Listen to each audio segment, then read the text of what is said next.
While they're looking at some documents, I figured we'd come out, you and I talk, ask a quick question. But preliminary hearing, it's a completely different standard than a jury trial or a suppression hearing or a grand jury, as we talked about. When you look at this preliminary hearing, just off the bat, hearing that it's going to be 4 days long as scheduled, when you hear that, are you thinking, wow, this is going to be a lot of information, they're going to throw in everything in the kitchen sink? How do you kind of like estimate or guesstimate, I guess might be a better word, how much information we're going to get for such a long preliminary hearing? 4 days is not necessarily one of the longest preliminary hearings. I mean, I've seen prelims that have gone on for months. 4 days is somewhere in the middle. You'll get information, a lot of information, but I'm sure it's not going to come close to what will be presented at the trial. I'm sure the trial will be a lot longer, but we'll get a good flavoring of what the evidence is going to be, at least a preview of what the evidence is going to be, at least part of the evidence, because this is not a murder trial at this point. The charges are different. It has to do with concealment and destruction of evidence and conspiracy to do so.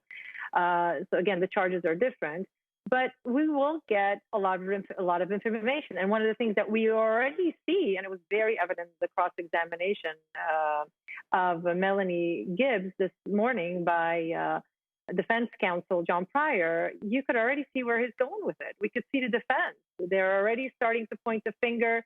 Even through the witness, they were trying to point the finger at Alex Cox and Lori Vallow. I mean, you could see from his questions, he was trying to get Melanie basically to say that, yes, Lori was super close, extremely close to her brother, and they were like sisters themselves, and how Lori could be very convincing and secretive if need be, but very persuasive, and how she was extremely, extremely close to Alex, her brother, who basically followed her from one state to another, from city to city. He was always with her. He was living right next to her. I mean, we're getting a preview of what the prosecution is presenting, but we're also seeing where the defense is headed.